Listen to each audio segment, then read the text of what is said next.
Hello and welcome back to my second episode. Let us continue with our battles against the, I was going to say infidels, but again they're still not infidels, are they? Because they're us. You're an infidel. You infidel, you. So we have a ton of money. Absolute ton of money. I mean, I don't let me just have a quick think of what we can spend it on. We're maxed out there, we're maxed out there. We've got these, probably get some twos in here to be fair. We're pushing military. Do I really want to be pushing military?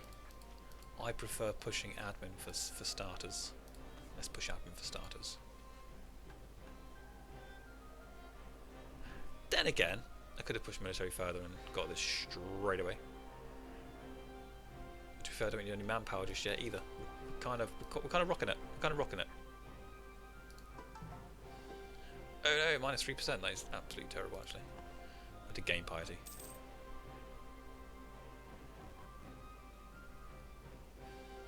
Now, I do think we're going to definitely get this one on this side. Yep. This side, however, I'm going to go to AQ, and they might actually. What do you mean, 50-50? Let's hope they say yes to full annexation with me. On the siege of Mataya. Excellent.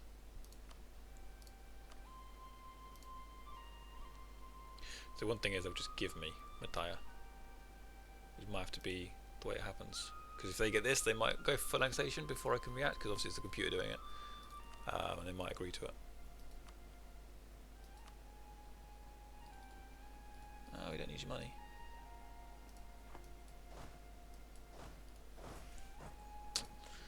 Wait and see for a second. Go away! I want this land. Ooh. One thing I could do is declare war on Karaman, which will pull AQ into the fight, which means I could actually take them on and kill them, which I should be able to do. 6, 7, 8. I've got 11,000 troops there. We've got 17. So we will win that, and it will mean that we will be taking it, which is also good. We've also got the 5,000 here though. We are in mountains. It depends who will become the attacker. That is the question here. If we become the attacker, we will get our -2 penalty, because in EU4.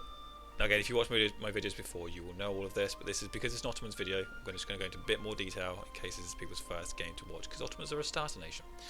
But in EU4, there are these different environments, terrains, that's the word I'm looking for, terrains, and it's based on the terrain, it determines what stats happen when you go for your fights. So for us, because of mountains, if you mouse over the picture up here, it tells you what it's going to be. It says dice roll for attackers -2, combat width -50%, attrition +2, there's also +2 supply limit, and +25% local defensiveness. So when you're actually in a fight, which when I'm next in a fight I'll show you, the dice rolls, and when it does roll, you will have a -2 penalty if you're the attacker. On every fight that you do, on every attack that happens, you basically have to take two off. So even if your general has a really good score in it, you're taking 2 off because of that. Combat width means that if we currently, because of our military, I believe it shows it just, yeah, it must be in tech military. Combat width is this one. We have a combat width of 5, which means that we can actually place 5 troops in a line at the moment in a fight. So this actually reduces it down by 50%. I didn't think it was 5, we'll see.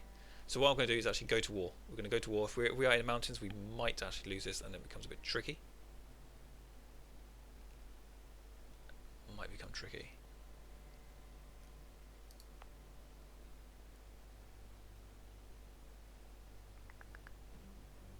Five, 6, 7, 8, 9, 10. No, I think we should be fine. I think we'll be fine. We're going to do it. We're going to do it. Now, why do I want to declare war on these guys? Do I have any? I do have cause, don't I? If we declare war here, he only has his allies of AQ. If we declare war against AQ, he's got Karaman and Ramazan as options, which would be good for us, but I don't know if I want to go to war with all of them in one go. So when you declare war, you get this new screen. We'll be breaking a truce. I still have a truce with them.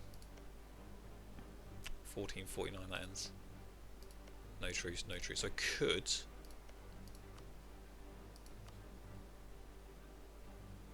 Could go for these guys, which will bring AQ in.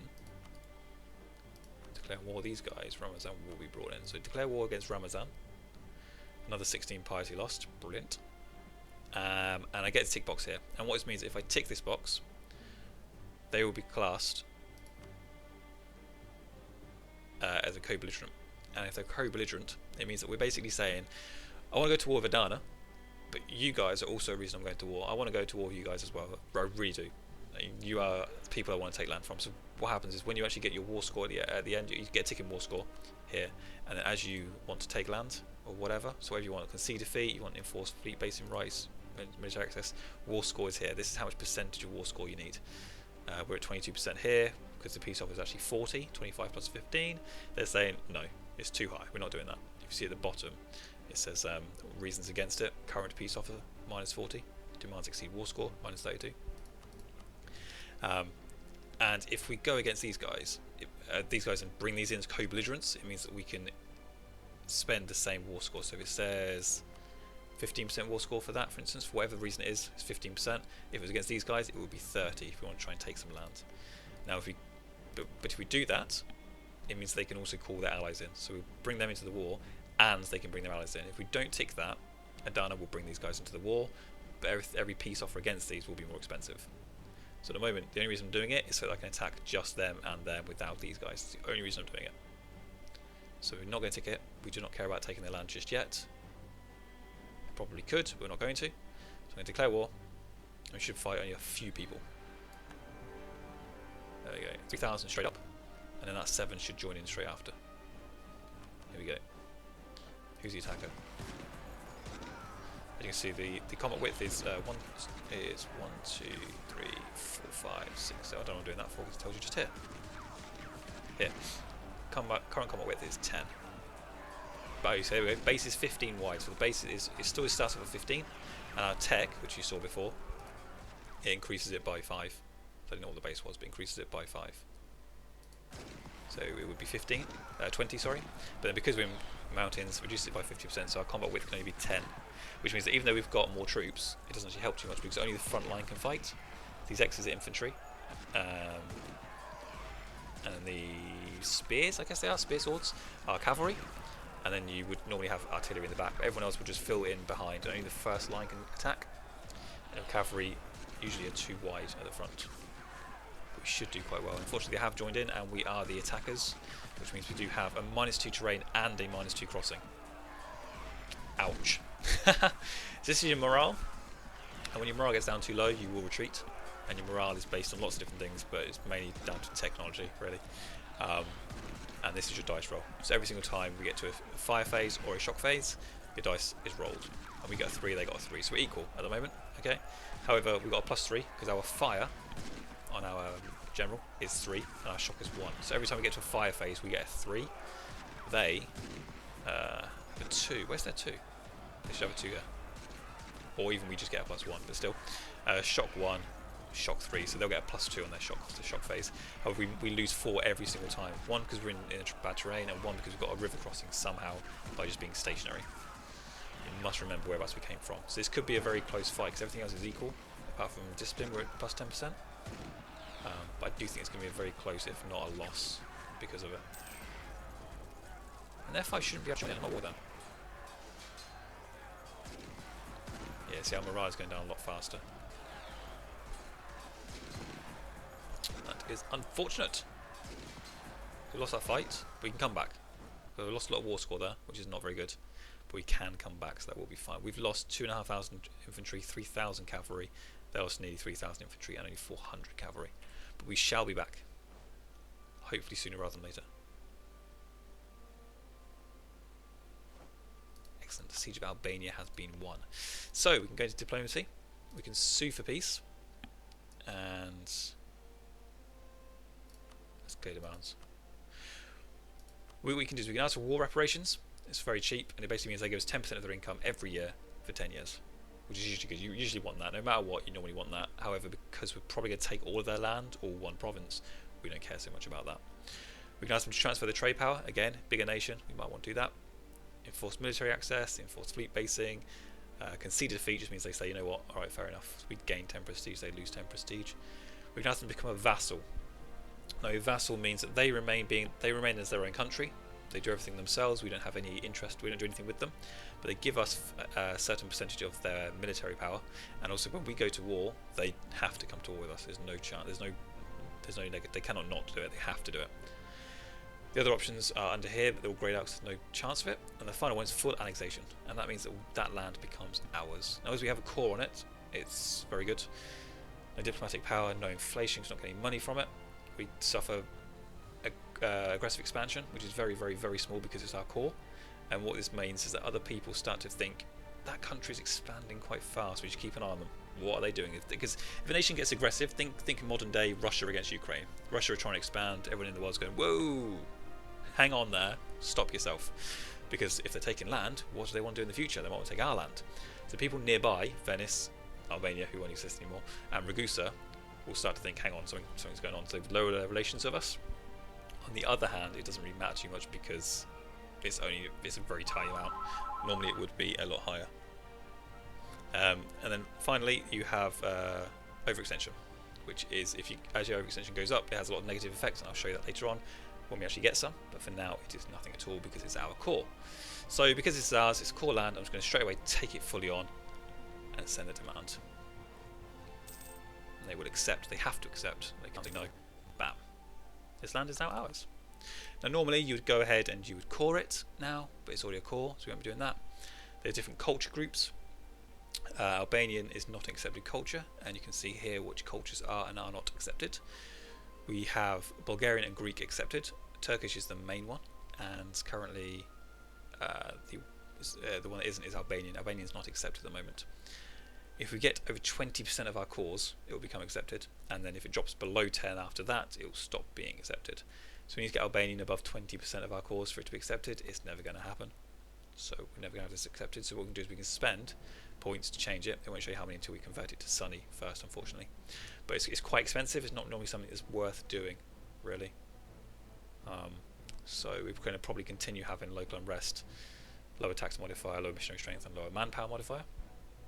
The religion is not ours. It is Orthodox, which means again, the more unrest, lower goods produced, lower tax modifier.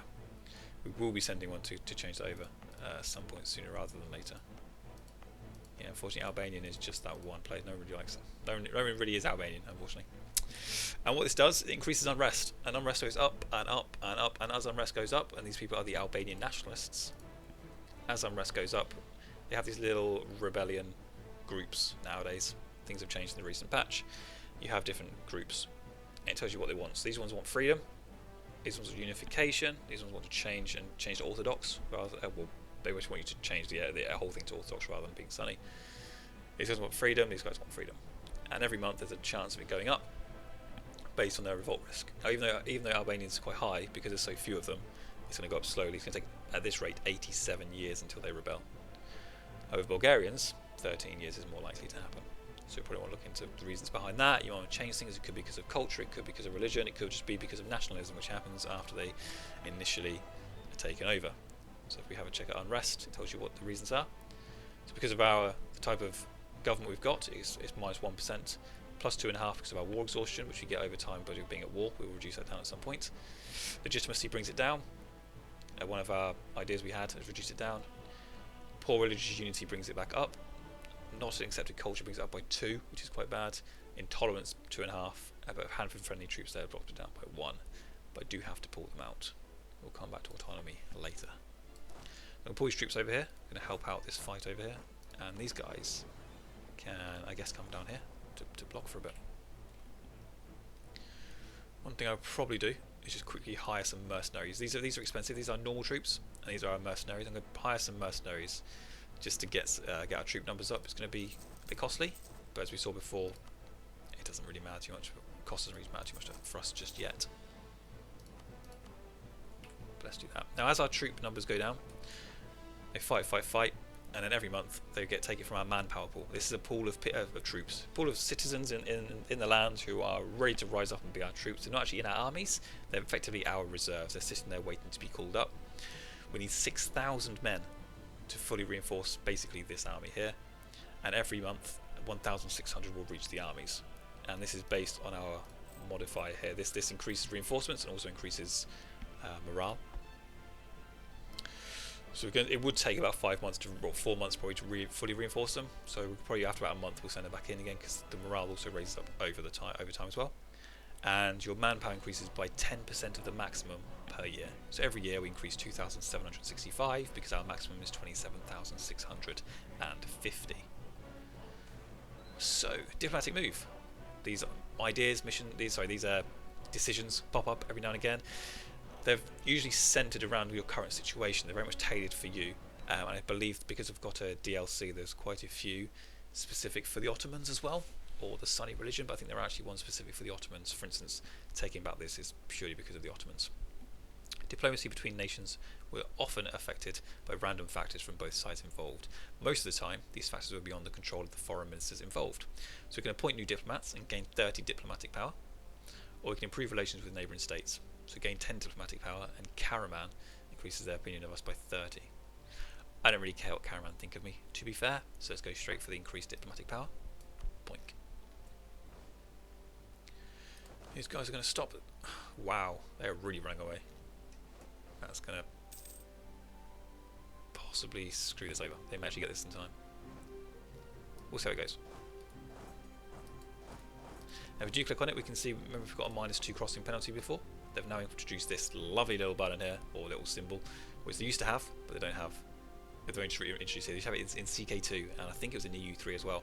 The EU4 didn't have it for a very long time. But now what it shows you is whereabouts there will be a river crossing. And looking at that, it'll basically be from everywhere. Yeah. We'll cross a river. If you just mouse over as well, it'll tell you if you're going to cross a river. Never mind then. Never mind. Alright, so we need these guys to group up, group up. I need you to come and help. You're going to, that's perfect positioning. You, run back. Go, go, go.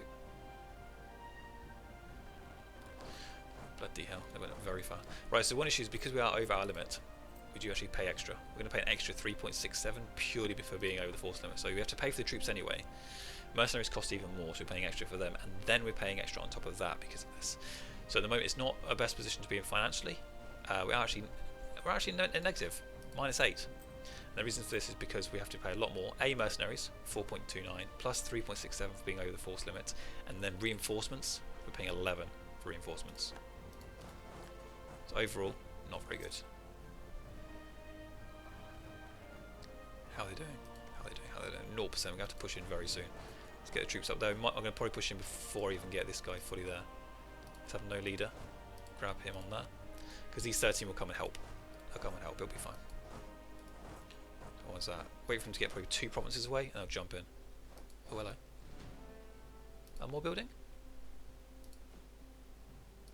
No, that's all. Good, good. I was a 2, wasn't it? So I wasn't a build. We'll send these to here, and then very, very, very shortly. Come on, come on, come on. Influx of unbelievers. Our realm has seen a sudden increase in the number of immigrants crossing our borders recently. Many are refugees fleeing wars and poverty elsewhere in the world, and most stubbornly refuse to give up their false religions and embrace the true faith of Islam. Should we not close our borders to infidels such as these? So we can gain 25 piety by sending them away, or say no, let them keep their faith. We want piety at the moment. That's the one thing I do want. So we're going to gain piety. One thing I'd also like to do is continue fabricating my claims. So Moria, and then we'll keep the other one. So surely, 14%. If we engage them in a battle, they won't have the tick, so we can do that. I think probably as soon as he's in there, we'll move in. Here we go. Come on, come on, come on, come on, come on. Oh, they're very close. Ooh, they got a water shortage. Excellent. I thought they were going to get the tick. If they got the tick, that would have been disastrous. But hopefully our 25,000 troops should be able to push in. And because of our extra piety, let's quickly show you this. Extra piety means we now have the extra 0.5% morale of the armies, which we did not have before.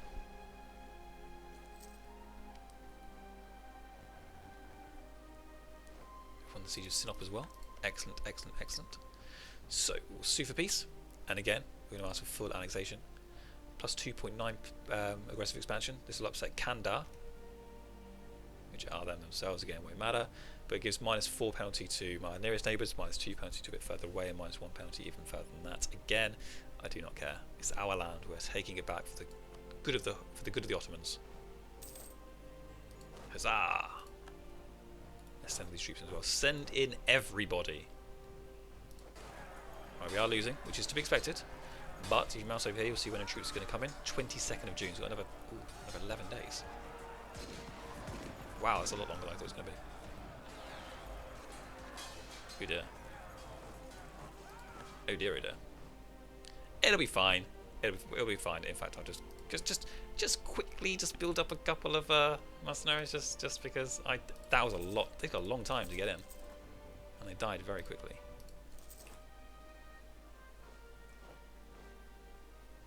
So we should hopefully be able to beat him. However, he does not have his the leader at the moment.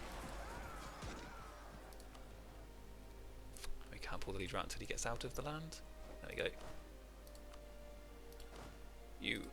Oh, we can't do it because he's running away, so we can't do it. Hopefully we'll be able to win with these 3 troops that are coming in. Lots of penalties, and we also do not have a leader, so morale will drop very quickly.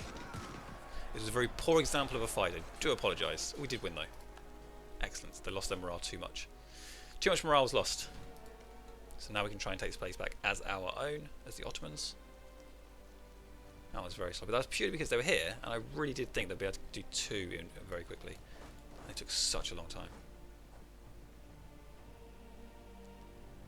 So we'll just get troops in here, get our troops together, and then once they've finished breaking, which these guys got 15,000 troops. We do not need this many troops, and it's costing us money. So what I'm going to do is actually take these guys, and I'm going to disband.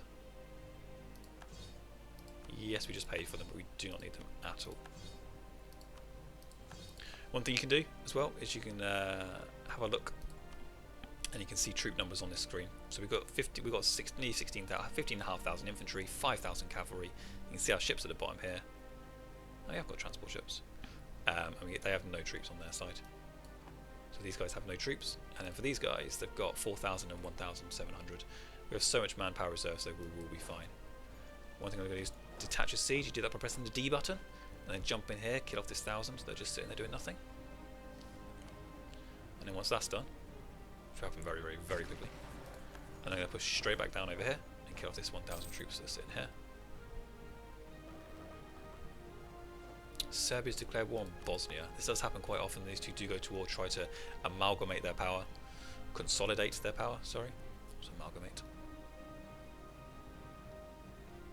Okay, when these guys are done, you two can come back together, and we will send you to, where should our port be? Let's have our main port. It doesn't really matter at all. We'll have our main port just here because I like to defend this area. Let's go to Biga. We'll defend this area. 11554. Okay. You just detach a siege, and you go back as well. Our 13,000 men doing a beautiful job there. Again, we'll detach a siege. Who am I at war with? So you can see who you're at war with. The big red parts of who you're at war with. We'll go for these two as well. Oh, this one as well. It's not their capital. You can tell which one's their capital. You can't take the capital if they have other land, unless you're doing like full annexation. And this is their capital. You can tell by this sign here. So if I went to war with them, I couldn't say I want this piece of land and ignore these two. I can take all of it, or I can take this, or I can take this, or both, or whatever. I can't just take this on its own. Just going to move up, and I'll even go and try and take this piece of land for him, which would be very, very nice. Crossings from Caesar, Mush, Malatya, and Erinson. So we can go from Raqqa. That's a good idea. He has 4,000 troops. However, what I think I'll do is actually come here first, so I can take the general from here. Select him. Say no leader, which is not needed anymore. We can actually do it quicker way than that, but never mind. And when he goes back into friendly territory, which is why I'm taking him to Malatya, anytime now, boom, we can now say he's our leader. So this is desert. Desert gives us +2 attrition and +1 supply limit, so no big negatives. So we should be able to win that fight rather easy. Rather easily.